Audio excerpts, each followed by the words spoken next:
Hari ini tanggal 28 Maret 2025 bertepatan dengan 28 Ramadan 1446 Hijriah. Kami KP3A pusat dan tiga daerah Aceh Tengah, daerah Bandar Mulia, dan daerah Gayo Luas berkumpul di Hotel Land Akengon dalam rangka menyemangati kembali untuk pergerakan pembentukan Provinsi Aceh Losor Antara. Itulah saudara sekalian, penduduk asli Muallim yang kini menggema kembali ingin pisah dari penduduk ataupun dari pendatang hanyut perahu.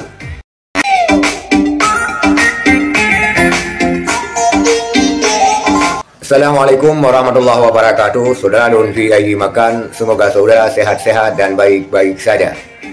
Lama tidak terdengar kabarnya, tetapi secara mengejutkan pada tanggal 28 Maret 2025 bertepatan dengan 28 Ramadan, KP3A, Panitia Pembentukan Provinsi Losor Antara, kembali duduk bersama di Takengon. Mereka akan memperjuangkan kembali Provinsi Losor Antara.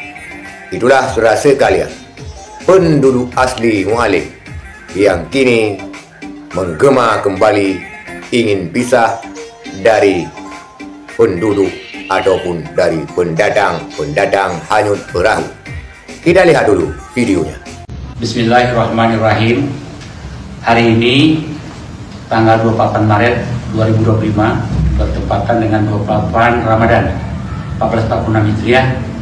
Kami KP3A pusat dan tiga daerah Aceh Tengah, daerah Bandar Mulia, dan daerah Gayo Luas berkumpul di Hotel Land Akengon dalam rangka menyemangati kembali untuk pergerakan pembentukan Provinsi Aceh Losor Antara.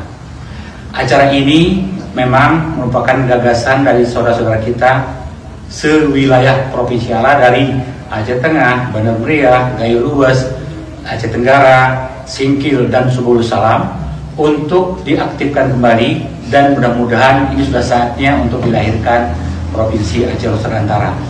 Dulu ketika kita berhenti pada tahun 2026, kita berhenti karena tsunami, dan kemudian kita menghormati adanya perdamaian Helsinki dan kita stop sampai dengan 2025. Saat ini sudah lebih 11 tahun, maka saatnya kita bergerak kembali untuk melaksanakan itu. Insya Allah, Allah akan memudahkan segala urusan yang harus kita hadapi. Langkah dan strategi kita ke depan, kita akan tetap dengan santun meminta kepada pemerintah pusat, kepada Itulah pernyataan daripada Panitia Pembentukan Provinsi Losor Antara, di mana yang mewakili daripada Aceh Tengah, Bandar Mulia, Gayo Luas, dan Aceh Tenggara. Mereka akan memperjuangkan kembali pembentukan provinsi tersebut, dan mereka menggebu-gebu ingin pisah daripada pendatang hanyut perahu. Apabila provinsi ini terwujud, maka batas Aceh yang tertuang dalam MOU Helsinki akan porak-poranda. Mungkin bagi mereka percuma mempertahankan MOU Helsinki yang sampai sekarang ini tidak tahu bagaimana kejelasannya, apa poinnya yang sudah berjalan. Sekianlah sekalian, terima kasih. Assalamualaikum warahmatullahi wabarakatuh.